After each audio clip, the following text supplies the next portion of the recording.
OIC میں ناموس رسالت کی بات کرتا ہے، وہ یونائٹڈ اسٹیٹ میں کھڑا ہو کے ناموس رسالت کی بات کرتا ہے، پاکستان کی بات کرتا ہے اور مسلمانوں کی بات کرتا ہے۔ کیا اس کو اسلام آباد ہائی کورٹ کی 4 دیواری سے اندر اریسٹ ہوتا ہے اور ایک کنوکٹڈ آدمی جب ایئرپورٹ پہ اترتا ہے تو اس کو پروٹوکول دیا جاتا ہے؟ کہاں ہے آئین؟ کہاں ہے آئین کی بالادستی؟ کہاں ہے آئین کی حکمرانی؟ پھر مجھے یاد آ جاتا ہے حبیب جالب، اور میرے ساتھ پڑھو کہ ایسے دستور کو صبح بے نور کو میں نہیں مانتا، میں نہیں جانتا۔ کیا یہ دستور ہے ملک میں؟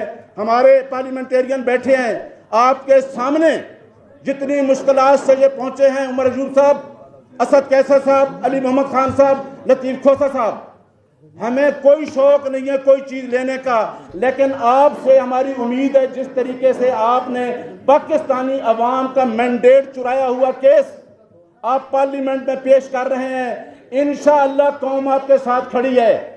یہی آپ کی جنگ ہے۔ آپ سے تمام سیٹیں 202 سیٹ پہ ہم جیت رہے تھے، لیکن آپ دیکھ لیں کہ ایک فارم 45، کیا چیف جسٹس صاحب آپ کو فارم 45 نظر نہیں آ رہا؟ آپ کو نظر آنا چاہیے کہ پورے پاکستان میں جو لوگ عوام کے مینڈیٹ پہ جیتے ہیں، ہمارا کیس ذاتی نہیں ہے، یہ 25 کروڑ عوام کا کیس ہے، اور انشاءاللہ یہ 25 کروڑ عوام کیس جیتے گی۔ اور یہ ایک چیز میں بتا دینا چاہتا ہوں عمر ایوب صاحب، 2 دن پہلے میری عمران خان سے ملاقات ہوئی وہاں جیل میں، سارے لوگ الیکشن میں چلے گئے، خان سے کچھ ٹکٹوں کے بارے میں ڈسکس ہوا۔ خان نے مجھے کہا کہ آپ نے صرف یہ دیکھنا ہے کہ 8 فروری کو کیا ہوتا ہے۔ 8 فروری کو وہی ہوا کہ ہم سے بلہ بھی چھینا گیا، لوگوں کو بینگن کے نشان دے کے میدان میں اتارا گیا، اور اللہ کے فضل سے ہم الیکشن جیت گئے۔ یہ ہے رول آف لا کی جنگ۔ اور جو جنگ خان لڑ رہا ہے اس میں ہمارا، کیونکہ ہم عدلیہ کی تحریک میں ایک بہت بڑی جنگ لڑے تھے، اس میں ہمارا سول سوسائٹی نے ساتھ دیا تھا۔ سول سوسائٹی کو میں اس فورم سے میسج دینا چاہتا ہوں، شاداب جعفری صاحب کیونکہ ہمارے چیئرمین ہیں، معظم بٹ صاحب، ہم آپ کو میسج دینا چاہتے ہیں کہ ملک گیر تحریک ہوگی اور اس میں کوئی تشدد نہیں ہوگا۔ ہمارے اوپر جو پہلے تشدد کے الزامات لگائے گئے ہیں وہ ہم آپ کو بتا دیں گے کہ آئین کا آرٹیکل 15، 16، 17 کیا کہتا ہے۔ آئین کا آرٹیکل 17 یہ کہتا ہے کہ آپ کسی پارٹی کے ساتھ بھی ایسوسیٹ ہوں، آپ کو یہ حق ہے، یہ آپ کا رائٹ ہے، لہٰذا پرامن طریقے سے عام اپنا حقوق لیں گے۔ ہماری پرامن جنگ ہوگی۔ میری تمام میڈیا سے دوستوں سے صدا ہے کہ یہ جو رول آف لا کی موومنٹ چلی ہے اور جو قیدی نمبر 804 بیٹھا ہے اس کی جنگ آپ نے لڑنی ہے۔ لاسٹ پہ میں صرف 2 نعرے لگا دینا چاہتا ہوں کہ کون بچائے گا پاکستان؟ کون بچائے گا پاکستان؟ آئین کی بالادستی تک، آئین کی بالادستی تک، آئین کی بالادستی تک، قانون کی حکمرانی تک، قانون کی حکمرانی تک۔ بہت شکریہ۔